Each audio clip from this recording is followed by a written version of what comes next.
acompaña de manera virtual es una mujer economista, feminista ecuatoriana, investigadora integrante de la REMTE, Red Latinoamericana de Mujeres Transformando la Economía, de la Fundación de Estudios, Acción y Participación Social, FUNDAEPS, y del Instituto de Estudios Ecuatorianos, IEE.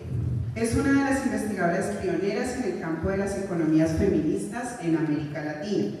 Ha sido asesora en la definición de políticas públicas y marcos normativos sobre economía social y solidaria, trabajo, producción, soberanía financiera, entre otras. Del 2009 al 2013 integró el equipo de formulación del Plan Nacional para el Buen Vivir de Ecuador. Desde el 2019 forma parte del comité organizador del Foro Social Mundial de Economías Transformadoras. Aquí presencialmente nos encontramos con Alejandra Miller, es feminista, economista de la Universidad del Valle y magíster en Ciencia Política, Gobierno y Relaciones Internacionales de la Universidad Javeriana. Durante muchos años se ha desempeñado como docente e investigadora en la Facultad de Ciencias Contables y Económicas en la Universidad del Cauca. Es integrante de la Ruta Pacífica de las Mujeres. Fue secretaria de Gobierno del Cauca, es comisionada en la Comisión para el Esclarecimiento de la Verdad, GRACER, y actual directora de la Agencia de Reincorporación y Normalización, ARN.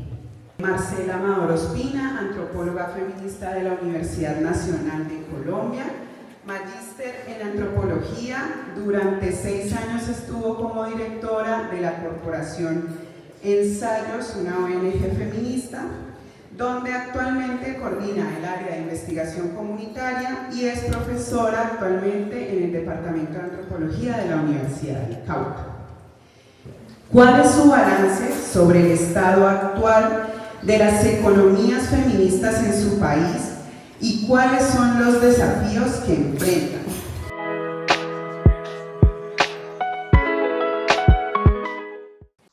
Una pregunta muy desafiante en la realidad ecuatoriana actual, porque hemos pasado de esos años de transformación con eje en el buen vivir, de un camino que empezaba en realidad, a unos años de reimplantación de un neoliberalismo con características muy violentas, que han desdibujado, han destruido mucho de lo que se avanzó. Sin embargo, voy a tratar de poner énfasis en aquello que se avanzó, en esto que aprendimos en la construcción de un camino de transformación con base en el buen vivir y de cómo eso se articuló con una visión feminista, de cuánto logramos nosotras contribuir desde la economía feminista a esta visión, a esta construcción que creemos sigue siendo vigente, más vigente que nunca, y que el desafío mayor precisamente es no perder esa línea y recuperarla, ojalá a la brevedad posible. Empiezo con una breve ubicación del país. Hemos pasado recién un censo, tenemos datos que están entregándose en estos mismos momentos y quisiera compartirles este breve perfil del país, ¿no? Empezando por bueno, donde estamos en América del Sur. Les comparto rapidito una breve imagen. Pues esto, ¿no? Somos un país bastante pequeñito en América del Sur, al lado de Colombia y de Perú, y somos el país más densamente poblado. Y en este pedacito de territorio hay 3 regiones que se manejan verticalmente, la costa, la sierra y la Amazonía, la costa, la sierra y el oriente, como decimos acá, que tienen dinámicas en un sentido complementarias, ¿no? Lo que nos dice el último censo es que somos casi 17 millones de habitantes. Las proyecciones previas al censo decían que íbamos a llegar como a 19, hemos crecido menos de lo esperado y eso en parte obedece a la migración que ha tenido distintas etapas y una más reciente a propósito precisamente de los impactos del neoliberalismo que golpea fuertemente las condiciones de vida y de trabajo. Somos un poquito más mujeres, me parece que ese es un rasgo común en América Latina. Un país que tiende a ser cada vez más urbano, ¿no? Ya el 63% de la población está en ciudades, y estas ciudades se concentran aquí en la parte más oscura. Está Quito, acá está Guayaquil, que son las ciudades más grandes del país y las zonas más densamente pobladas. Más de la mitad de nuestro territorio en realidad está en la Amazonía, que es la zona menos poblada, de modo que aquí en la sierra y en la costa tenemos concentrada la mayoría de la población del Ecuador. En su momento, en la época de la Revolución Ciudadana, se pensó en recuperar una visión territorial basada en la complementariedad, porque ahora siempre desde la colonia hemos manejado esta noción vertical, la costa, la sierra y la Amazonía, cada una por separado, ¿no? Esa propuesta territorial tenía que ver con las complementariedades horizontales. Entonces, la planificación, la política pública e incluso la dinámica social se buscaba que recupere, digamos, esta antigua complementariedad horizontal que caracterizó nuestras sociedades anteriores, ¿no? Pero bueno, esto quedó ahí con varias propuestas, algunos avances, y seguimos en vertical. Un dato interesante tiene que ver con la autoidentificación étnica en realidad, ¿no? Y tenemos que hay un 77% de población mestiza, 7.7 indígena, 4.8 afroecuatoriana. Los afroecuatorianos han protestado esta vez porque dicen que hay una suerte de etnocidio censal, pues en el censo anterior de hace un poco más de 10 años, la población afro era como el 8% y ahora aparece como el 5%. Hay un debate al respecto en el que no voy a entrar, pero que vale la pena tener en cuenta. Un dato que quería recuperar tiene que ver con la jefatura de los hogares, ¿no? Bueno, el tamaño promedio se ha ido reduciendo, se dice que ahora hay un promedio de 3 miembros, y esto que se llama el sexo del representante del hogar, y el 38% es femenino, que es la jefatura femenina, que sabemos bien siempre está subregistrada, de modo que sin duda nos estaremos ya aproximando a un 50% de jefatura femenina de los hogares.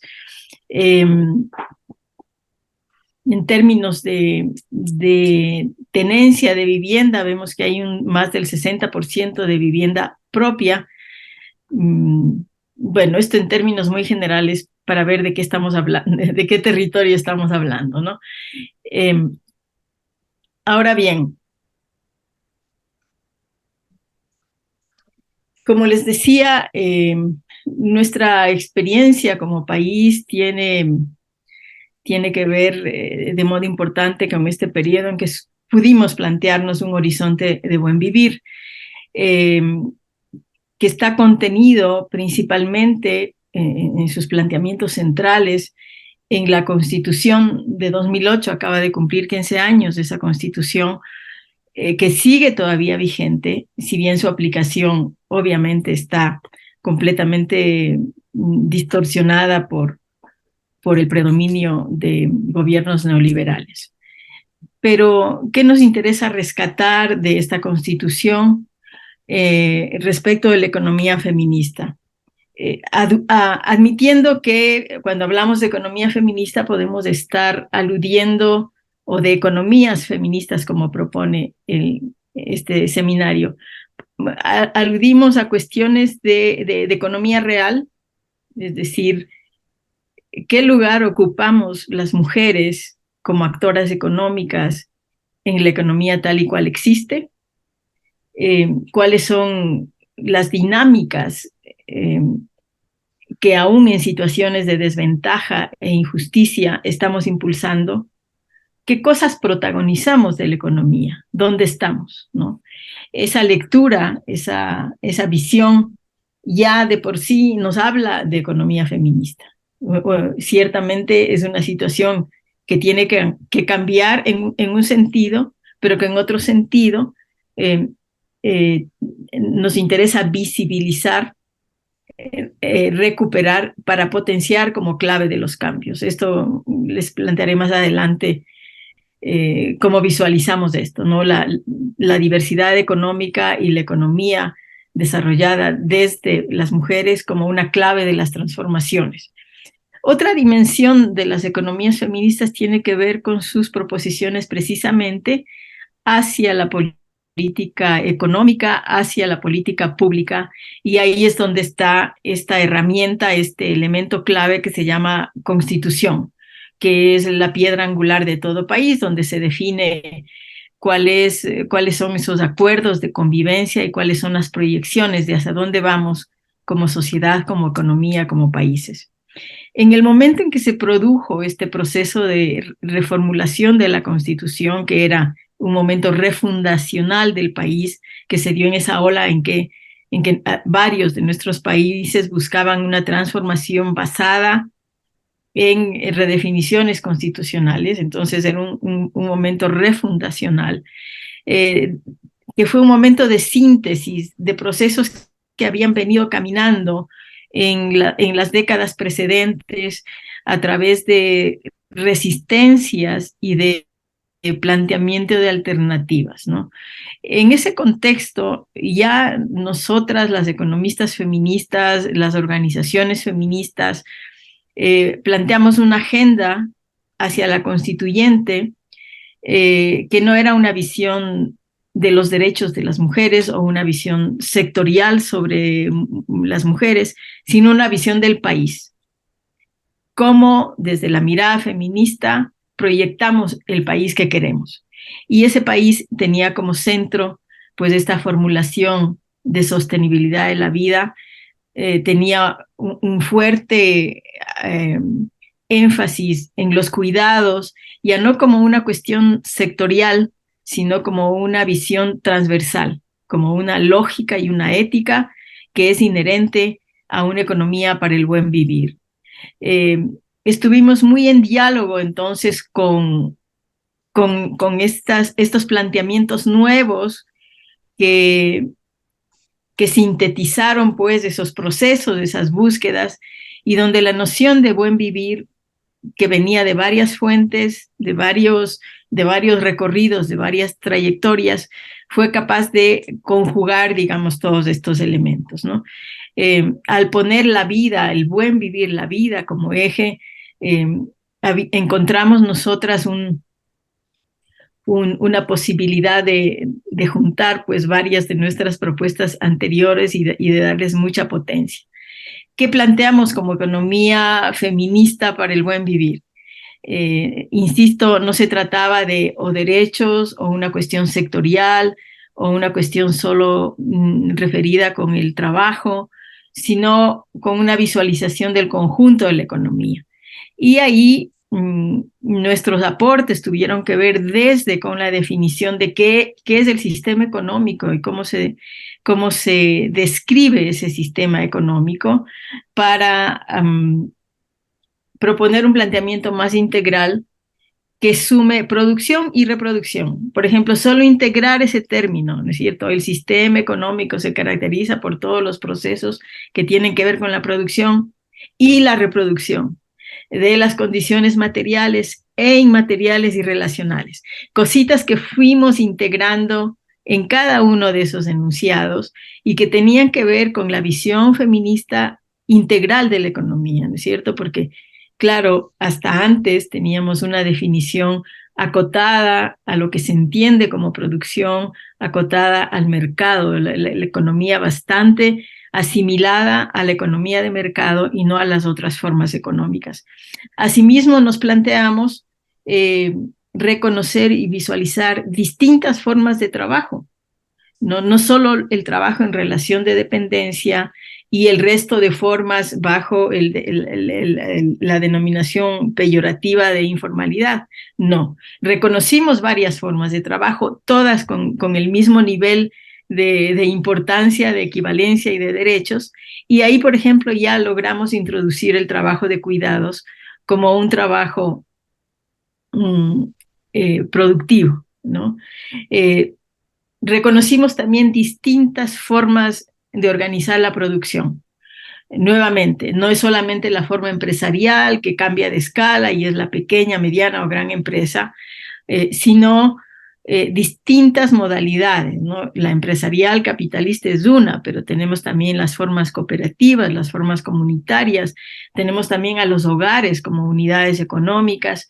Ese reconocimiento va de la mano con una visualización de lo que las mujeres hacemos, porque ocurre, como veremos más adelante con algunos datos que les compartiré, que precisamente las mujeres estamos en aquellas formas económicas y en aquellas actividades que tienden a ser menos vistas y menos valorizadas como parte de la producción y como parte de la economía. Entonces, reconocer distintas formas de organizar la producción era darle visibilidad a lo que las mujeres hacemos en economía.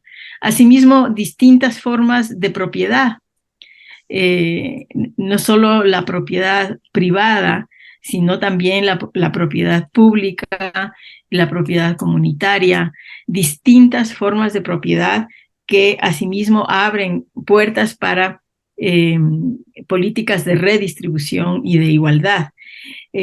No hablábamos entonces en economía y las denominaciones cuentan solo de empresas, ya no hablamos de empresas como hablaba la constitución anterior que tenía un alto contenido neoliberal, sino reemplazamos esto por unidades económicas, ¿no es cierto? Ya no hablábamos de empresas, sino de unidad económica, que es una visión más democrática, digamos, y menos normativa de denominar lo que existe en nuestra estructura económica, en nuestro sistema económico. Por supuesto, hicimos planteamientos sobre derechos y esos planteamientos que incluyen el derecho al cuidado, ¿no? Recién ahora, en 2003, en mayo de 2003, se ha logrado aprobar una ley sobre el derecho al cuidado, pero como veremos, esto se conjuga y complementa con muchos instrumentos que fueron desarrollados en su momento. Lo que quisiera remarcar aquí es que los temas de economía feminista no se circunscriben a algunos aspectos, algunas temáticas o algunos derechos.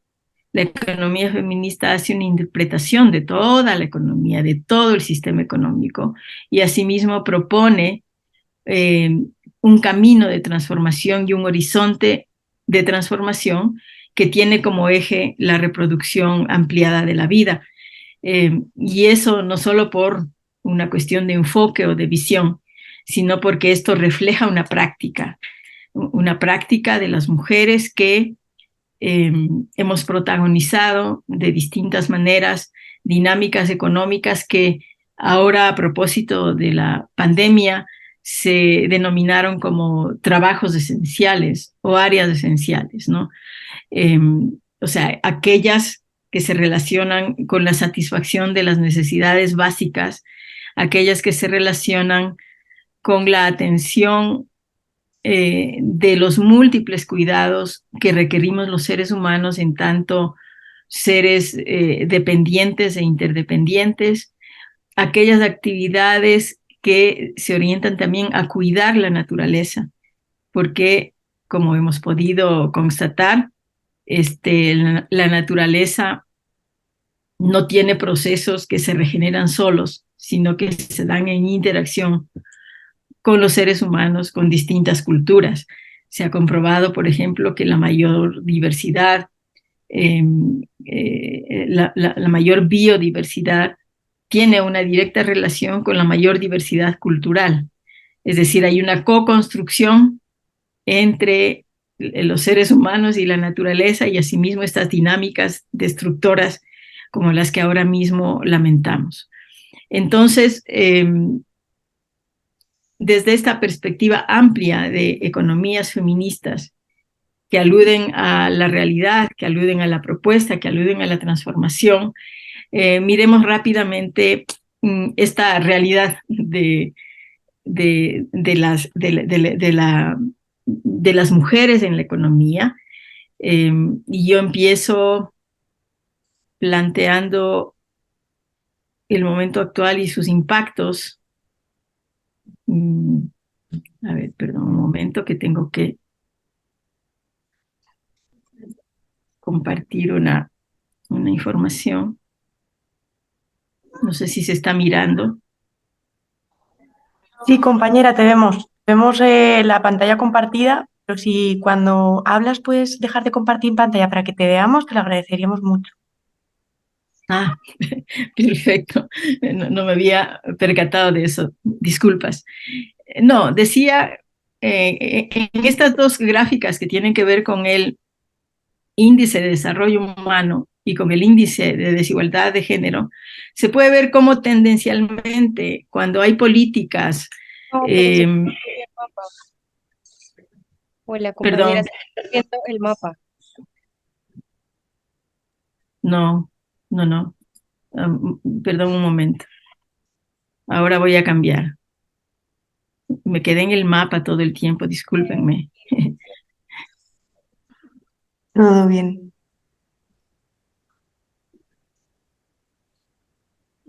Un momento nada más.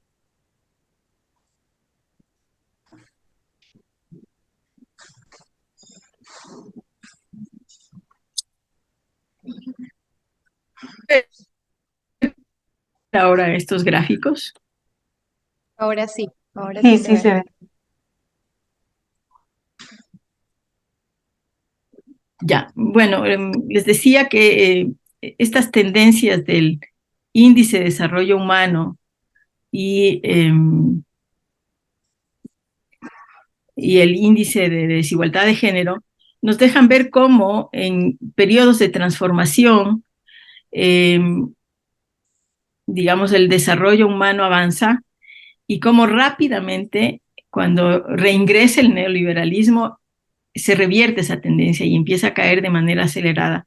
Lo mismo que el índice de desigualdad de género, ¿no es cierto? Que es un índice que va reduciéndose y que pronto recupera una tendencia al alza en condiciones de neoliberalismo. Pero lo que les quería mostrar más es, perdón un momento que creo que hay que...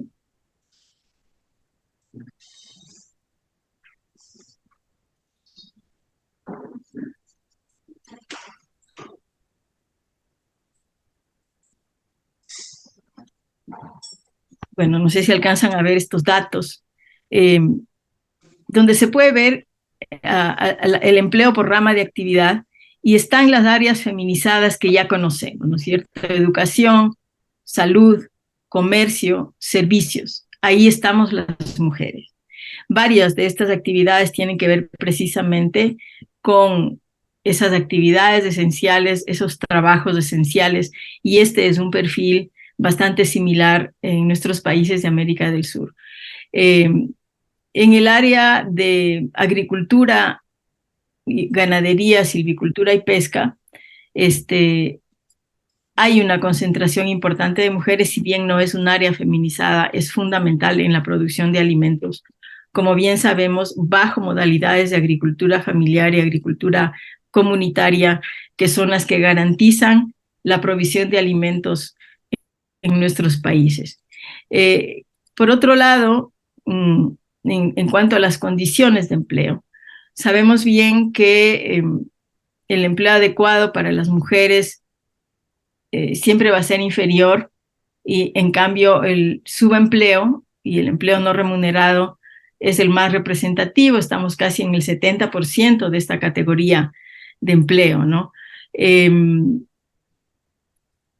Esto nada más brevemente, estos dos elementos respecto de dónde estamos y cómo estamos las mujeres en el esquema productivo. Y a esto habría que añadir la carga del trabajo de cuidados, que es un trabajo que sigue asimismo feminizado en un 70% y que sigue representando más o menos un 30%, un equivalente del 30% del Producto Interno Bruto.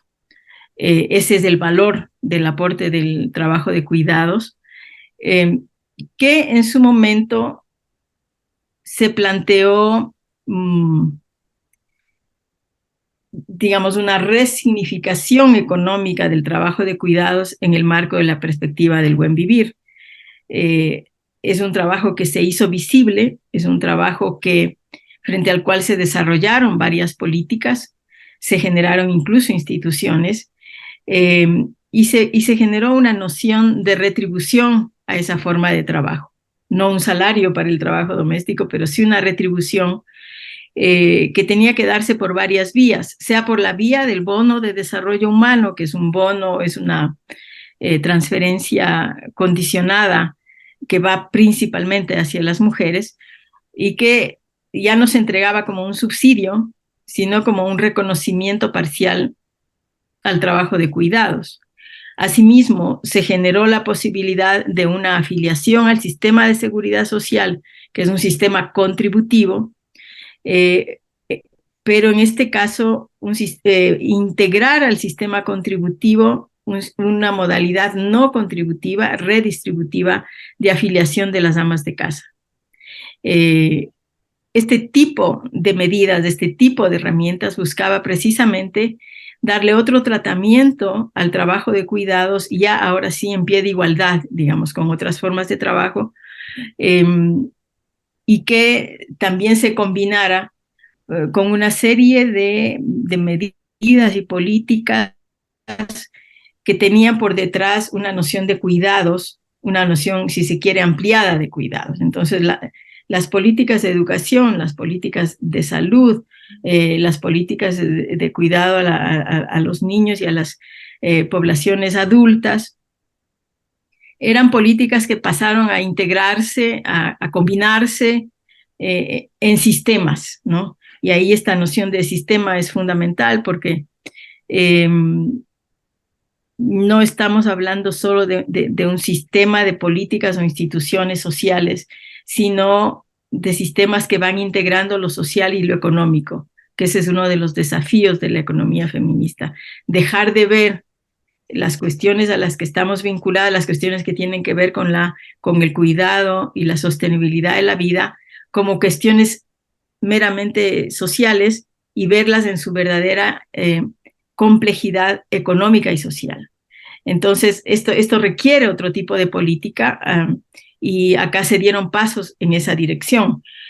Solo menciono de manera suelta, por ejemplo, los centros infantiles del buen vivir, que eran instituciones para el cuidado de los menores de 5 años, para la primera infancia, pero que tenían ya esta noción de que no se trata solo de ofrecer cuidados a unos niños que los necesitan, sino de ir construyendo desde ahí una práctica del buen vivir, ¿no? Entonces tenían una visión más integral, tenían unos protocolos de atención, unas normas técnicas incluso que ampliaban esta noción de cuidado hacia una de formación, nutrición, interacción con las familias, formas de organización de las familias, es decir, ir desatando procesos que no solamente tienen que ver con la entrega de un servicio, sino con una dinámica económica y social.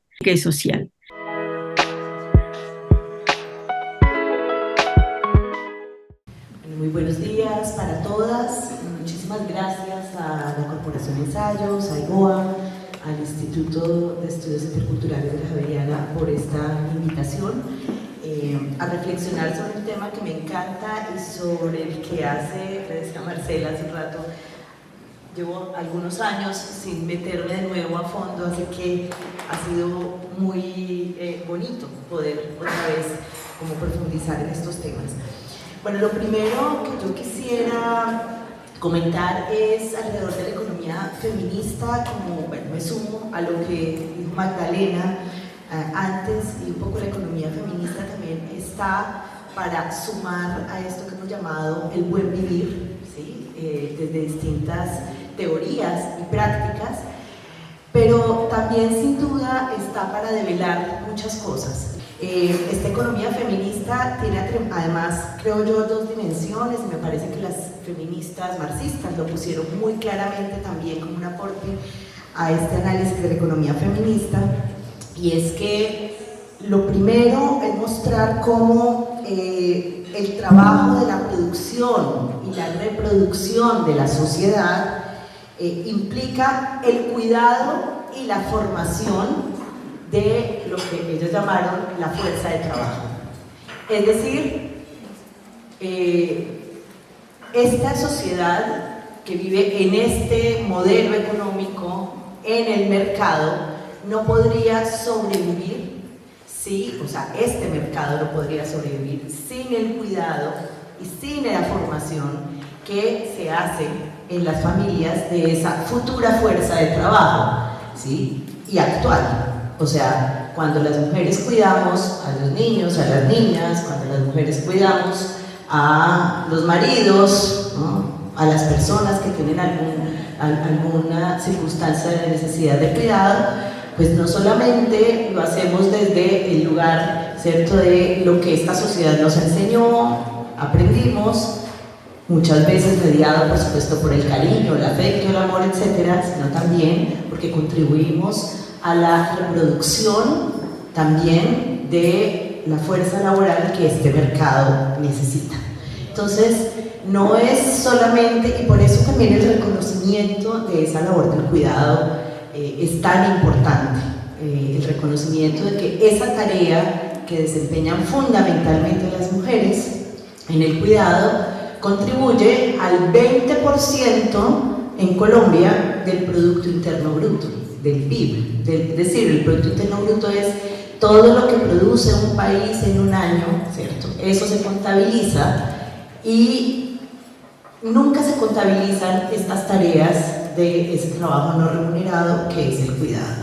Bueno, la economía feminista lo que busca precisamente es contabilizar para reconocer. Y en Colombia el cálculo que hace precisamente el DANE en este momento es que estamos alrededor de un aporte al 20% de ese Producto Interno Bruto en Colombia. Y lo segundo que reconoce, la segunda dimensión que reconocen las economías feministas es la división sociosexual del trabajo, que sitúa, por supuesto, la crianza y el cuidado en las mujeres. Entonces, con esos aspectos que son claves y centrales, pues nos hemos dado la tarea de mostrar cómo el trabajo doméstico y el cuidado es, por supuesto, esencial para que el mercado funcione. El día que las mujeres decidiéramos no hacer nuestras tareas de cuidado, se pararía la economía del país en general. Y creo que esa es la dimensión también que tenemos que darle al trabajo que hacemos todos los días las mujeres en este país. Coincido con Magdalena en algo que ella mencionó, que mostraba en sus gráficos, y tiene que ver con hay unos puntos de inflexión en este proceso, digamos, de análisis de la economía del cuidado, y uno de esos puntos de inflexión tiene que ver precisamente con la llegada del modelo neoliberal pues al mundo, América Latina, particularmente en Colombia, se ubica a finales de la década de los 80s, y este modelo neoliberal trajo consigo varias afectaciones, ¿no es cierto?, que por supuesto nos pusieron a las mujeres en un lugar de precariedad enorme, y que ampliaron las brechas de desigualdad entre hombres y mujeres, particularmente alrededor de indicadores económicos, que voy a comentar ahora. Entonces, esa política neoliberal, por ejemplo, de bajos salarios, que mostraban los bajos salarios como una estrategia de competitividad o de ventaja competitiva para poder atraer capital y demás, pues es una estrategia que afectó fundamentalmente, prioritariamente a las mujeres, que tuvieron que ingresar a los mercados laborales, ¿no es cierto?, a trabajar masivamente. Bueno, eso empezó en Colombia desde los 70s, en los 80s fue creciendo y se masificó en los 90, las mujeres tuvieron que ingresar masivamente a los mercados laborales en unas condiciones, como decía hace un rato, que voy a mencionar algunas cifras, de precariedad y de profunda desigualdad con los varones. Eso nos lleva a que hoy tengamos este fenómeno conocido como el de la feminización de la pobreza, es que muestra que las mujeres, cuando miramos los indicadores de pobreza monetaria, por ejemplo, en el país, muestra cómo las mujeres son las más pobres entre las pobres. En Colombia, en este momento, ese indicador está alrededor del 43% de las mujeres en Colombia y los hombres el 37%. Algunos datos que muestran precisamente esta situación. Bueno, quisiera mencionar otro aspecto de ese modelo neoliberal que duplicó la recarga del cuidado sobre las mujeres, es decir, las mujeres ya veníamos haciéndolo toda la vida, el tema del cuidado, por ejemplo, en los hogares, lo seguimos haciendo, pero la llegada del modelo neoliberal que disminuyó la posibilidad de la provisión de los servicios sociales del Estado, sobre todo en temas como educación, salud y cuidados en general, se recargó también sobre las mujeres.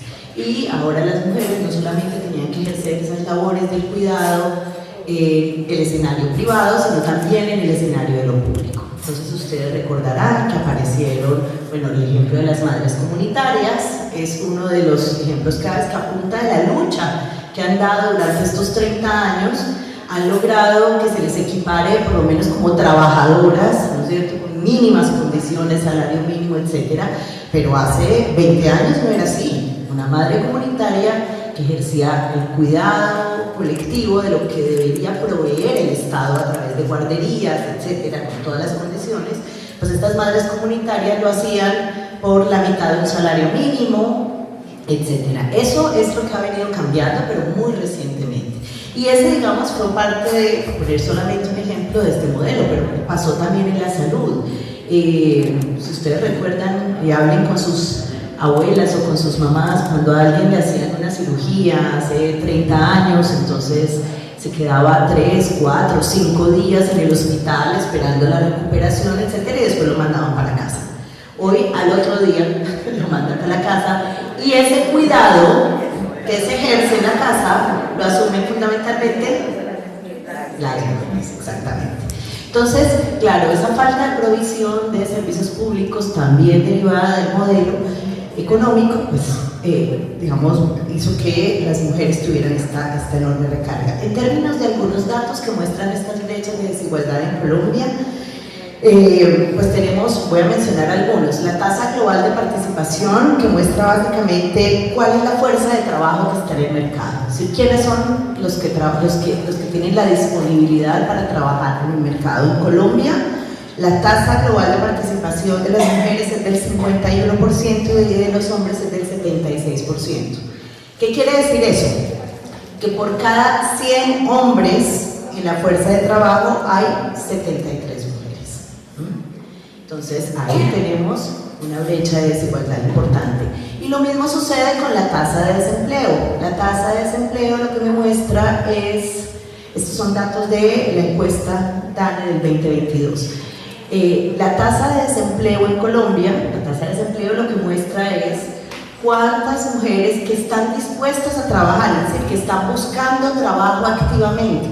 ¿Sí? Si yo estoy en la casa porque decido quedarme en casa haciendo trabajo del hogar, cuidando a los hijos, etcétera, pues no soy desempleada, ¿cierto? Pero si yo decido salir a buscar trabajo, ¿cierto?, entro y no encuentro, ¿cierto? Y no encuentro trabajo a pesar de que meto hojas de vida, etcétera, pues estoy en la categoría de desempleada. Bueno, la tasa de desempleo de las mujeres en Colombia es del 17% y de los hombres es del 10.4%.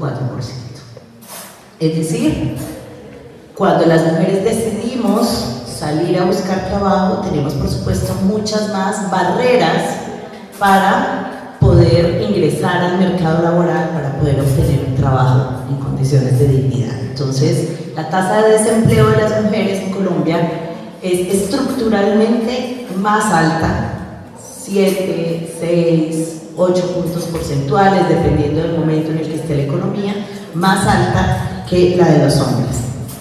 En términos de lo que se llama la brecha salarial lo que significa es que por la misma cualificación y el mismo trabajo deberían pagarnos igual a hombres y mujeres, ¿cierto? Pero no es lo que sucede en el mercado laboral. Entonces, generalmente a los hombres les pagan mejor por el mismo trabajo con la misma cualificación que tenga una mujer.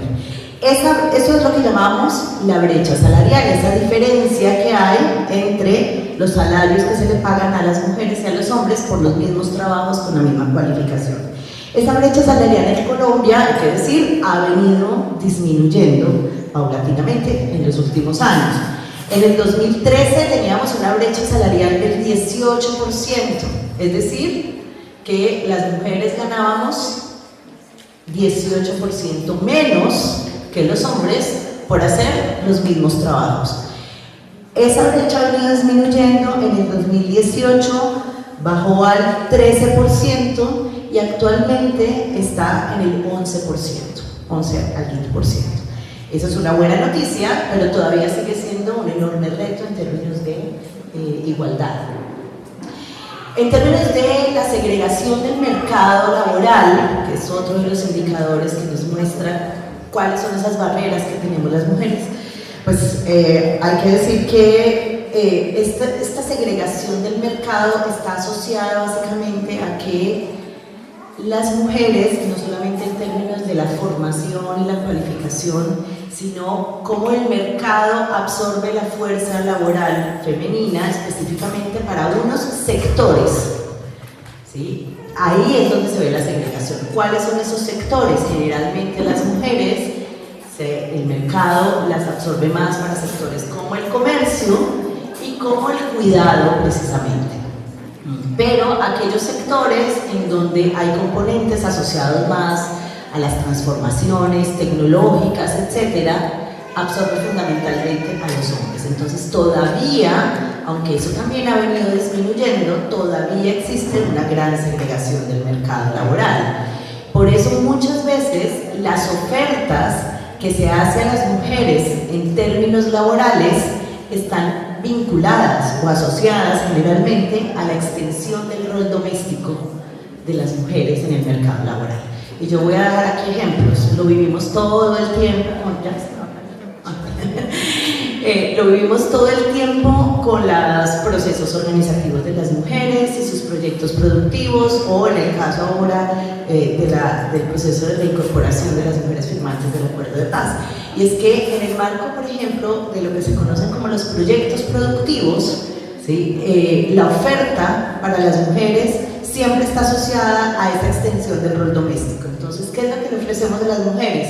Que monten peluquerías, que monten restaurantes, que monten cafeterías, la cría de los pollos y las gallinas, etc. Yo no tengo nada contra los pollos, pero es absurdo que por donde uno va, la única opción que ofrecen desde la institucionalidad local, regional, nacional, etc., y a veces nosotras mismas, ¿no es cierto?, es que cada vez que se nos ocurre un proyecto productivo, por ejemplo en la ruralidad, está asociado con la cría de pollos, de gallinas, etc.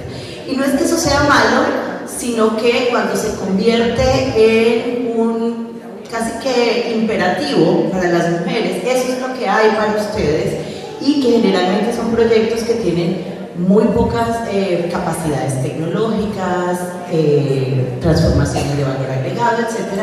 Pues generalmente son proyectos productivos que tienen muy poca sostenibilidad. Yo quisiera saber cuántas de ustedes han emprendido aquí cría de pollos y de gallinas, y cuánto nos dura el negocio. Es decir, ese tipo de emprendimientos que tienen muy pocos niveles asociados a las transformaciones tecnológicas es la oferta que nos ponen a las mujeres generalmente, y ahí tenemos un reto enorme. Pero bueno, para no desviarme y seguir un poco como con los indicadores, esta segregación del mercado existe, y existe todavía en los procesos formativos de educación superior. Todavía, aunque cada vez menos por fortuna, priman las mujeres en algunas carreras que están identificadas como carreras para mujeres. Entonces, preescolar, enfermería, psicología, fonoaudiología, etc. Son carreras que identifican más con las mujeres, y luego eso, por supuesto, se refleja en el mercado laboral. En términos del acceso a la tierra, que este es un indicador muy importante, creo que la desigualdad, bueno, en Colombia además es mucho más grave porque Colombia es uno de los países que tiene los más altos niveles de concentración de la tierra, es decir, muy poca gente es dueña de mucha tierra en este país, ¿cierto? En ese contexto, además de concentración, pues a las mujeres nos va todavía peor. El 63.7% de la propiedad de la tierra está en manos de los hombres y solo el 36% de la propiedad de la tierra está en manos de las mujeres. Pero además, si nos vamos a lo más chiquito, y es que en los predios de menos de 3 hectáreas, o sea, en los microfundios, los predios chiquitos, ahí priman más las mujeres. El 70% son mujeres de los dueños de los microfundios. Hay otros indicadores que muestran estas brechas de desigualdad, no están directamente asociados a estos temas de la economía feminista, pero sin duda inciden, por supuesto, porque inciden en las decisiones de la política y de la política económica. Por ejemplo, la participación política de las mujeres, que sigue siendo muy precaria en los históricos. Cuando nos va muy bien, llegamos con el 29% y generalmente es en las elecciones frente al legislativo. Pero nos movemos y la participación política oscila entre el 12 y el 18% en Colombia, y lo acabamos de ver en las elecciones del domingo. Entonces, en las elecciones del domingo, que llegamos apenas al 18%, al menos en gobernaciones. Yo quiero centrarme estos últimos minutos en el tema del cuidado. Les decía hace un rato que parte de las dificultades que tenemos las mujeres en el tema del mejoramiento de las condiciones económicas, pues están asociadas a las barreras que devienen de la tarea excesiva del cuidado. Según la encuesta nacional de uso del tiempo libre que hizo el DANE precisamente en el 2022, lo que muestra es que diariamente las mujeres, adicionales al trabajo remunerado, ¿sí?, al trabajo por el que nos pagan por fuera, gastamos 7 horas 44 minutos en trabajo no remunerado para actividades del cuidado. Y los hombres gastan 3 horas diarias de trabajo no remunerado, es decir, de trabajo del cuidado. Entonces, nosotras utilizamos el doble del tiempo en esas tareas del cuidado que tienen que ver con el cuidado de los hijos y las hijas, de los enfermos y enfermas, de las personas mayores, etc. Y algunos datos que muestran esto que me parece que es muy importante, además de esto demostrar que es el doble de las horas del cuidado, es que en aquellas labores de lo que se llama el cuidado directo es cuando las mujeres tienen que ayudar a las personas, incluidos niños, niñas, mayores, enfermos, etcétera, a bañarse, a comer, a vestirse. Eso es lo que se llama el cuidado directo. Esas tareas de cuidado directo, el 76% de esas tareas de cuidado directo las asumen las mujeres, ¿cierto? Y no son los hombres. Y algunos datos que me parecieron importantes de esa encuesta. De esas mujeres que asumen ese cuidado directo, la mitad de ellas son bachilleres. El 22% tienen estudios de primaria y un poco más del 11% estudios de educación superior. También la encuesta un poco lo que muestra es que en la medida en que las mujeres tienen más acceso a la educación superior, pues esas actividades de recarga del cuidado disminuyen. Pero sin duda alguna, pues lo que tenemos aquí es lo que se conoce en la economía feminista como la doble jornada. Es decir, las mujeres, además de tener que insertarnos en ese mercado laboral por el cual nos pagan, pues dedicamos el doble de horas a las tareas del cuidado. Así que una de las acciones fundamentales, de los retos fundamentales que tenemos, es la redistribución de la carga del cuidado en los hogares. ¿Cómo volvemos el cuidado un valor no asociado exclusivamente a las mujeres, sino cómo volvemos el cuidado un valor social, colectivo, en donde participan hombres, mujeres, niños, niñas, etc. Como toda la familia, toda la sociedad podemos participar de esas labores del cuidado. ¿Qué hacer? Y termino. Pues tenemos muchos desafíos. Yo creo que hay unos desafíos de carácter estructural y coincido en eso con Magdalena. Pues obviamente el desafío estructural y más grande es acabar con el modelo neoliberal. Mientras estemos en el marco de este modelo, pues va a ser realmente difícil o va a ser mucho más lento las posibilidades de los avances, pero eso es estructural y como decía una amiga mía, y en la geografía mientras tanto, ¿qué? Mientras llegamos a ese lugar, ¿qué podemos hacer? Yo creo que hay muchas cosas, yo creo que el Cauca específicamente es muy clave en estas expresiones de resistencia de las mujeres al modelo neoliberal y por supuesto expresiones de fuerza colectiva digamos, para fortalecer el cuidado colectivo y comunitario, que es parte de lo que yo les decía. Con un componente adicional que nosotros tenemos aquí como tal vez una de las fortalezas, pues es duro decirlo, pero es cierto, y es como la guerra que nos ha dejado tanto dolor, tanta tristeza, tanta muerte y tanto daño, también a las mujeres por supuesto, también nos dejó, digamos, un aprendizaje muy importante alrededor de la resistencia y el cuidado, y aquí hay experiencias múltiples. En MISA hay mujeres que se organizaron para hacerle frente a través de proyectos y procesos de soberanía alimentaria muy potentes para hacerle frente al modelo, pero también para hacerle frente a los armados cuando limitaban, ¿cierto?, sus posibilidades de movilidad, etc. Entonces yo creo que hay muchas experiencias que podemos seguir trabajando para que eso se dé. Las mujeres, lo que encontramos en la Comisión de la Verdad es que eso que nos fue impuesto por el patriarcado, que es el cuidado de la vida, en la guerra se volvió y se convirtió en un factor fundamental para sostener la sociedad y las comunidades en medio de la guerra misma y de ese dolor. Sin el cuidado que hicieron las mujeres de la vida en el contexto de la guerra en este país estaría peor y a mí no me cabe la menor duda de que eso es así. Las mujeres sostuvieron económicamente sus familias, se organizaron para cuidarse las unas a las otras, para cuidar los hijos de las unas y de las otras. En fin, hay cantidad de experiencias que nos muestran que las mujeres colombianas y las mujeres en el Cauca tenemos ahí esas experiencias cerquita, que todavía seguimos trabajando y que se pueden constituir en unas experiencias muy importantes de resistencia. Entonces, yo lo dejo ahí, tal vez más adelante conversaremos un poco alrededor de las barreras de la reincorporación y algunas de las propuestas también para seguir avanzando en esta ruta de cambios y transformaciones y las herramientas y los insumos que nos posibilita la economía feminista para las transformaciones desde lo subjetivo y el empoderamiento, pero también del sistema mismo. Muchas gracias.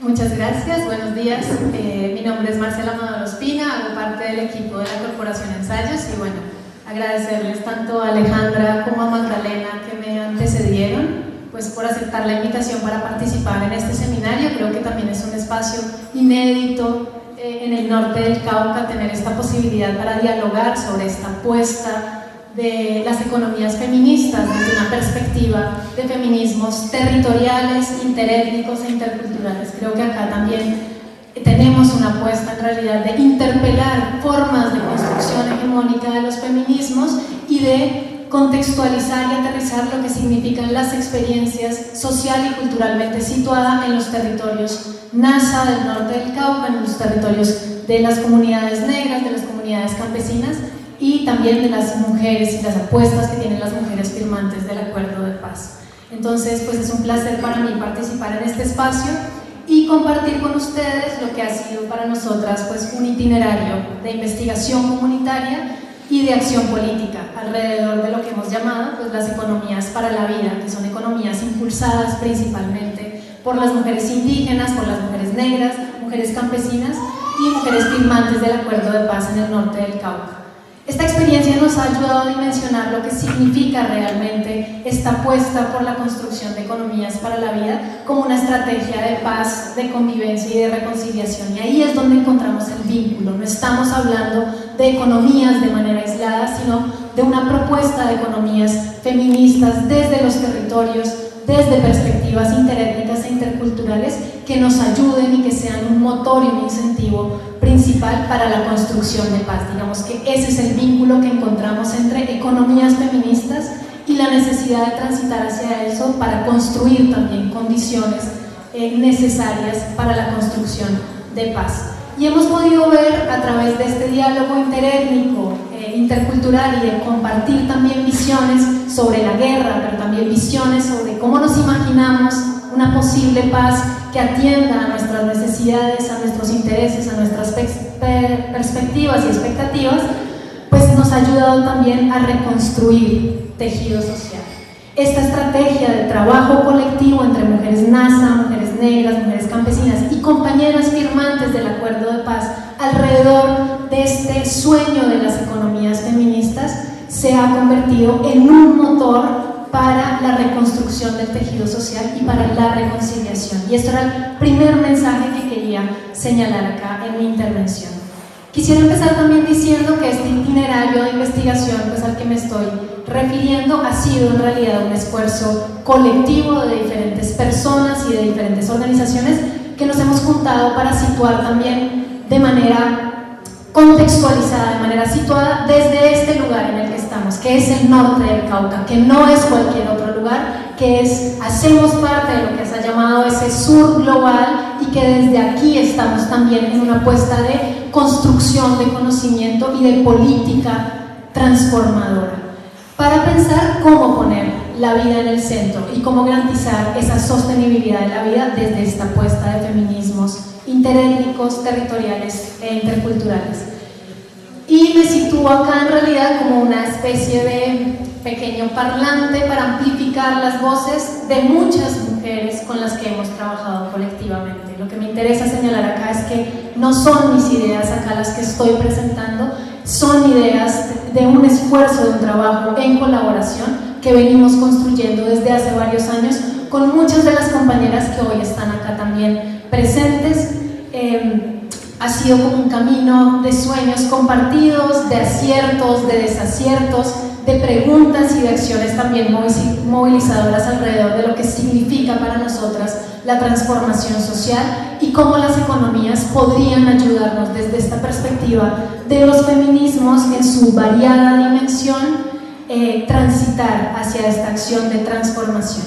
Entonces hemos concluido principalmente los círculos de mujeres investigadoras comunitarias en la línea de economías feministas. Muchas de ellas y de ellas están acá en este espacio y agradecemos no solo su participación en el seminario, sino la apuesta que han construido para tejer conocimiento situado social y culturalmente desde el norte del Cauca. También la Corporación Ensayos, Mujeres Diversas y Paz de Santander de Quilichao, el Instituto EGOA del País Vasco, la Universidad, el Instituto EGOA del País Vasco, el Instituto de Estudios Interculturales y también el Instituto Lanqui del País Vasco.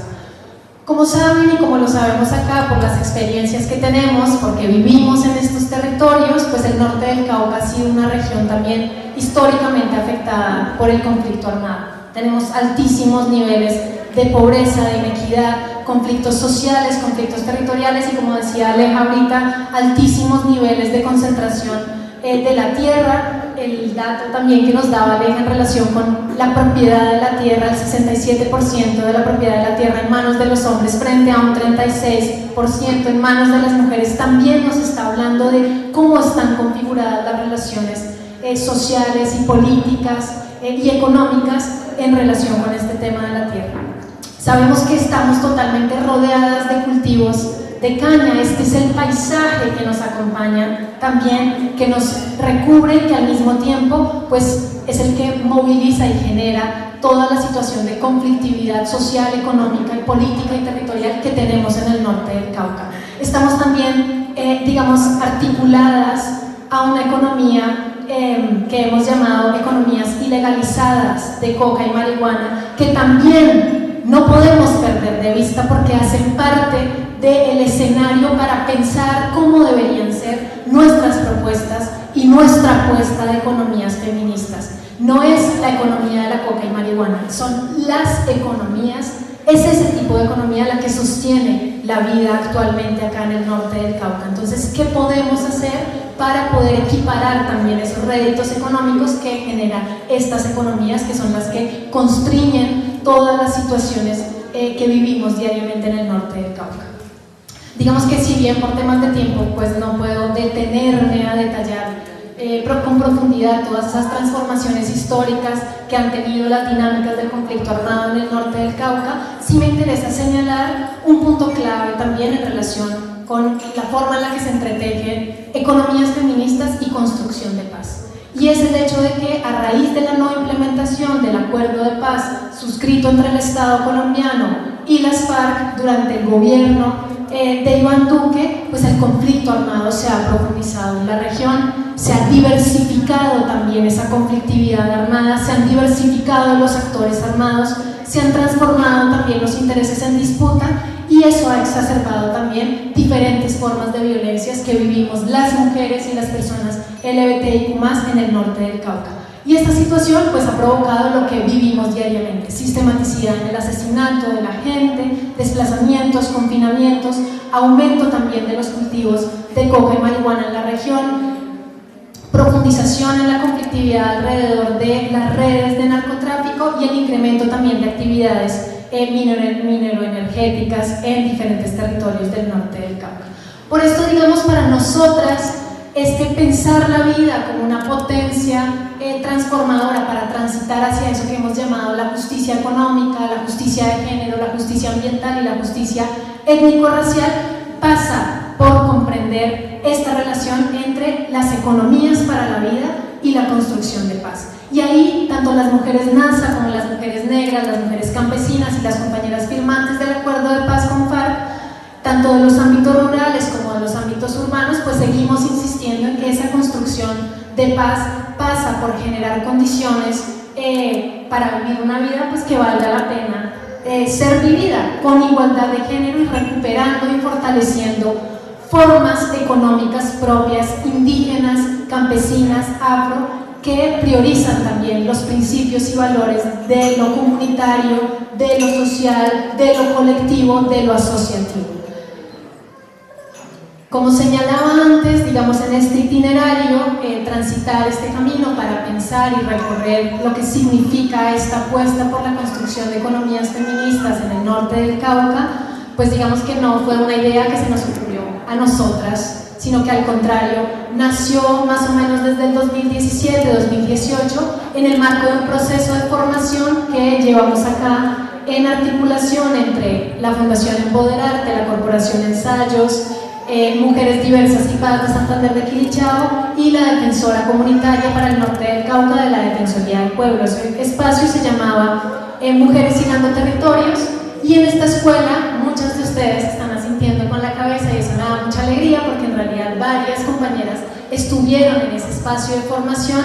Ustedes recordarán que de ahí salieron lo que llamamos las hilanderías, una hilandería para enfrentar las violencias hacia las mujeres, una hilandería para promover y fortalecer la participación política de las mujeres, pero hay una demanda específica y es cómo podemos generar condiciones para la participación política y la eliminación de las violencias si no hemos generado condiciones para la autonomía económica de las mujeres, no solo desde una perspectiva de sus derechos individuales como mujeres, sino también de sus derechos como mujeres que pertenecen a diferentes colectivos. Entonces, esta relación también entre derechos individuales y derechos colectivos en esta apuesta de feminismos territoriales, interétnicos e interculturales es clave porque también es una forma de interpelar ¿sí? como una tradición de derechos liberales que se han concentrado únicamente en el sujeto como individuo.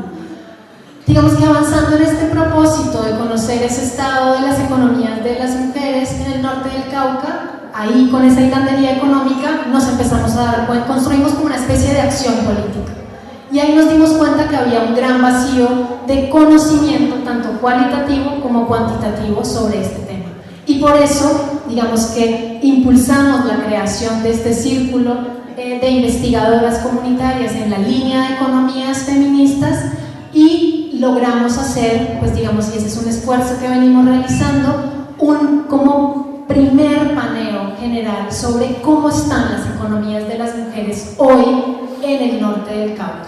Obstáculos, avances, dificultades, cuáles son, digamos, las formas de producción, los canales de comercialización, los obstáculos que tenemos las mujeres para diferentes situaciones en 5 municipios: Santander de Quilichao, Buenos Aires, Caloto, Caldono y Puerto Tejada. Y diseñamos una encuesta, digamos, ese era el componente cuantitativo de este estudio, con la intención de conocer obstáculos, avances, dificultades y estado actual de esas economías. Y al mismo tiempo construimos una cartografía participativa que ubica dónde están, cómo son esas iniciativas económicas promovidas e impulsadas por las mujeres en el norte del Cauca.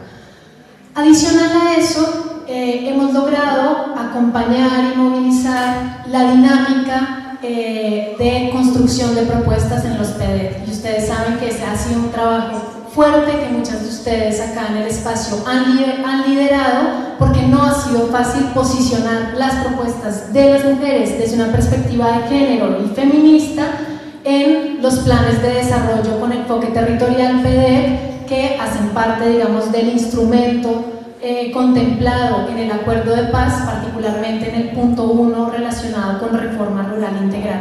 Y ahí las mujeres, en esta dinámica de articulación, logramos posicionar propuestas en los 8 pilares, incluido el pilar de reactivación económica. Y estas propuestas quedaron incluidas tanto en los pactos municipales como en el PATR Alto Patía, norte del Cauca. Y lo que nosotras vemos es que ese es el horizonte que debe ayudarnos a guiar también las acciones que hacemos en relación con este pensar de manera conjunta una estrategia integral de economías feministas para la transformación territorial y regional, que era el sueño de los PEDET, pero que al final no se ha logrado consolidar. Están siendo proyectos que se están concibiendo de manera aislada, pero que no están impactando de manera real en la transformación económica de la región para esta apuesta de construcción de paz. Sin embargo, vimos ahí un problema, porque logramos incluir las propuestas con nombre, descripción, etcétera, pero teníamos una barrera muy grande, y era que no teníamos conocimientos técnicos los necesarios para la formulación y la gestión de este tipo de proyectos económico-productivos desde una perspectiva de economías feministas y de economía social y solidaria. Y ahí lo que propusimos fue, bueno, ¿cómo hacemos para superar esta barrera? Porque había una cantidad de matrices, ni siquiera sabíamos los nombres, ahora ya un poquito más diestras con las matrices MGA, etcétera. Acá nuestra compañera Fernanda, que nos ha ayudado también en todo lo que ha sido esta travesía para entender esas formulaciones y esas matrices, pero no sabíamos cómo hacerlo. Entonces, digamos que una de las ganancias en estos últimos años, y a raíz también de este proyecto que hoy nos convoca en el marco de este seminario, pues logramos hacer un proceso de formación a 45 compañeras NASA, negras, campesinas, mujeres firmantes del Acuerdo de Paz y personas LGBTIQ+, para que aprendiéramos a hacer esa formulación de proyectos. Y yo creo que ahorita, en términos de desafíos políticos que tenemos, sería también generar una acción clara de incidencia, tanto con el DNP como con otras instituciones públicas, porque necesitamos transformar la matriz, no solo como instrumento técnico, sino la matriz de pensamiento, el marco interpretativo que nos sigue amarrando a proyectos que además ahora llamamos emprendimientos, que el sujeto que quieren que nos convirtamos son emprendedoras. Necesitamos no solo transformar el lenguaje, sino cambiar ese marco de interpretación, porque estamos atadas a seguir reafirmando y reificando los principios y valores del sistema económico capitalista. ¿Cómo vamos a escapar de ahí y cómo vamos a salir de esa trampa? Es uno de los grandes desafíos que tenemos. Digamos que en este momento estamos también en la tarea de pensar eso, cómo podría ser. Pero en el marco de la transición, digamos que podemos decir ahora que tenemos más o menos 20 proyectos económico-productivos formulados por las mujeres, muchos de ellos con avances en gestión, y otros a la espera también de poder hacer esa acción de incidencia política en diferentes, digamos, ámbitos económico-productivos. Coincido, digamos, con Magdalena y también con Alejandra, porque justamente es gracias a esas luchas feministas que en el último tiempo estamos siendo más conscientes de lo que significan varios asuntos. Las mujeres, la inserción de las mujeres en el mercado de trabajo siempre está llena de obstáculos, siempre es más precaria que los hombres. La presencia, digamos, de las mujeres entre comillas, en esas economías informales es mucho más alta, nuestras jornadas más extensas, las brechas salariales, como decía ahorita Aleja y nos compartía el indicador específico y el porcentaje, pues siguen siendo muy altas y todavía tenemos ahí varios desafíos. Vimos también lo que significó la pandemia a la hora de profundizar todas esas situaciones de precariedad y de desigualdades que vivimos las mujeres. Y tenemos una situación que es aún más problemática, y es que la ciencia sigue anunciando pues, que estamos ante ese comienzo de una gran fase de extinción, pues por culpa de ese sistema y de ese modelo económico capitalista. Todas las desigualdades se han profundizado y eso nos obliga también a un gran desafío, y es poner sobre la mesa las cuestiones económicas desde esa perspectiva que ponga en el centro la vida, el bienestar de las personas para la eliminación también de todas las violencias. Hay una cosa que me parece importante señalar también en este espacio, y es en el acuerdo suscrito entre el Estado colombiano y las FARC en el 2016, el trabajo de cuidado quedó reconocido como una base también fundamental para lo que significa todo el tema de redistribución de la tierra y fortalecimiento de las economías rurales, de las economías indígenas, de las economías campesinas y de todas las tareas colectivas y formas asociativas. Y yo creo que allí tenemos también un reto central, y es mantenernos en la exigencia de lograr una implementación adecuada del acuerdo de paz con las FARC y de esa implementación de las más de 100 medidas de género que transversalizan el acuerdo de paz. Eso no puede quedar allá en el tintero, eso tiene que seguir siendo un horizonte de acción política colectiva para nosotras y nosotres acá en el norte del Cauca. A partir, digamos, de esta experiencia de trabajo colectivo y construcción conjunta, digamos, construimos como una especie de decálogo, 10 retos y desafíos que tenemos en el norte del Cauca en este tema de economías feministas. Entonces, si me permiten, en los ultimísimos minutos que me quedan, ya sé que me pasé del tiempo y les pido una disculpa por eso, el primero de ellos es construir conocimiento que sea social y culturalmente pertinente y situado, desde una perspectiva de género, generacional, étnico-racial.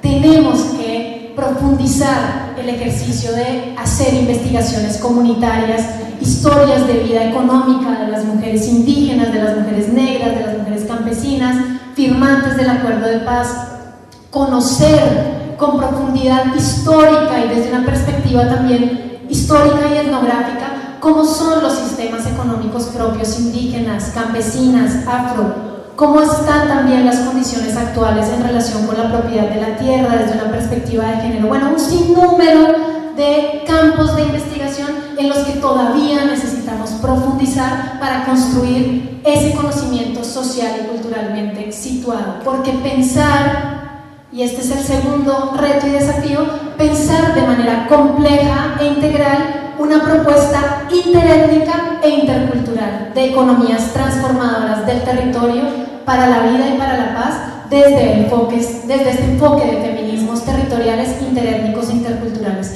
Y me interesa mucho enfatizar en este segundo reto y desafío porque no podemos seguir construyendo apuestas de economías aisladas. Tenemos que pensar una gran propuesta de economías interétnicas e interculturales que realmente nos permitan generar transformaciones territoriales y generar transformaciones de las condiciones de vida desde la recuperación y el fortalecimiento de las economías propias, comunitarias, del tejido asociativo. El tercer reto y desafío, sabemos, y ahorita lo señalaba, no podemos seguir encerradas y presas de esa lógica de los proyectos económico-productivos. Necesitamos cuestionar ese marco de interpretación de la realidad porque reafirman los valores y principios del sistema económico capitalista.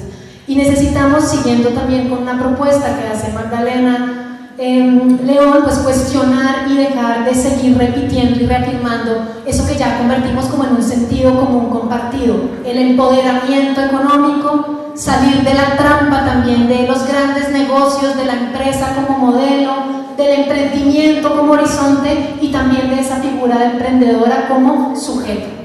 Eso implica cuestionar también los encadenamientos productivos y apostar a fortalecer las economías sociales, comunitarias, que son economías para la vida, para potenciar también las prácticas económicas colectivas y comunitarias.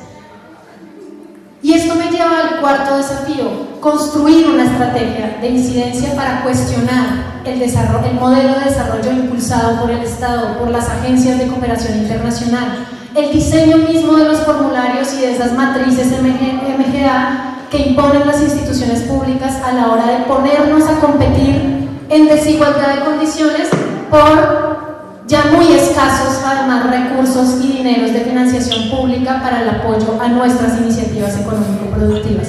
Eso va en contravía de nuestra apuesta por las economías transformadoras para la vida. El quinto reto: recuperar todas las formas de soberanías, la soberanía nacional, la soberanía económica, la soberanía alimentaria, energética y financiera.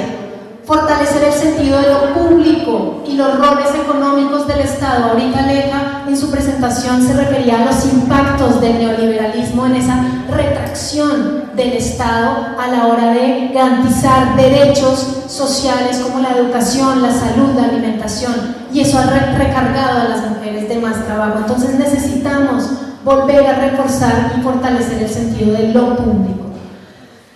El séptimo desafío y reto, pues ante los fatídicos resultados electorales que además reafirmaron poderes regionales y visiones de desarrollo que atentan contra la vida, tenemos la obligación en este momento de volvernos a juntar, consolidarnos como una gran fuerza política que vuelva a alinear lo que quedó escrito en ese Plan Nacional de Desarrollo, que recoge muchas de las reivindicaciones históricas que hemos tenido como organizaciones sociales y comunitarias. Necesitamos exigir la implementación de ese Plan Nacional de Desarrollo, lograr que haya armonización entre ese Plan Nacional de Desarrollo y los planes de desarrollo municipales y departamentales que ahora empiezan su proceso también de construcción. También, como decía antes, mantenernos en esa exigencia del acuerdo suscrito entre el Estado colombiano y las FARC. Y debemos decir cómo es que las mujeres imaginamos estas economías, cómo queremos construir nuestra autonomía individual, pero también nuestra autonomía comunitaria, en esa íntima relación entre los derechos individuales y nuestros derechos colectivos como mujeres. Y al mismo tiempo, como octavo reto y desafío, construir condiciones y orientaciones para territorializar de manera contextualizada y con pertinencia social y cultural lo que quedó también en el Plan Nacional de Desarrollo en relación con el Sistema Nacional de Cuidado. ¿Cómo imaginamos que debería ser eso en relación con las experiencias y las expectativas que tenemos como mujeres NASA, como mujeres campesinas, como mujeres negras y como mujeres firmantes del Acuerdo de Paz? Y acá, como cuña muy rápida, comentarles también que en el marco de esta apuesta, de este proyecto, pues logramos avanzar en una apuesta de conformación de los círculos de cuidado. Tiene un componente en formación y acompañamiento psicocultural y un componente también en formación y acompañamiento jurídico desde una perspectiva o con una intención también de formar jurídicas comunitarias para hacer acompañamientos a las mujeres en situaciones de violencias. Como noveno desafío, pues como decía también Aleja, transitar hacia lo que se ha llamado esas sociedades de cuidado. No puede seguir estando el cuidado en cabeza o recargado sobre los hombros de las mujeres, sino que debe hacerse una apuesta, una distribución equitativa de ese trabajo de cuidado entre toda la sociedad. Y como último desafío, pues aprovechar escenarios como este seminario, pero también acciones de movilización comunitaria, social y popular, volver a las calles, etcétera, para amplificar nuestras apuestas y profundizar y estrechar nuestras relaciones con diferentes movimientos feministas a nivel local, internacional y también nacional. Creo que esa es la gran apuesta también que tenemos, volver a darle un gran sentido internacionalista a las apuestas de los feminismos territoriales, interétnicos e interculturales. Muchas gracias.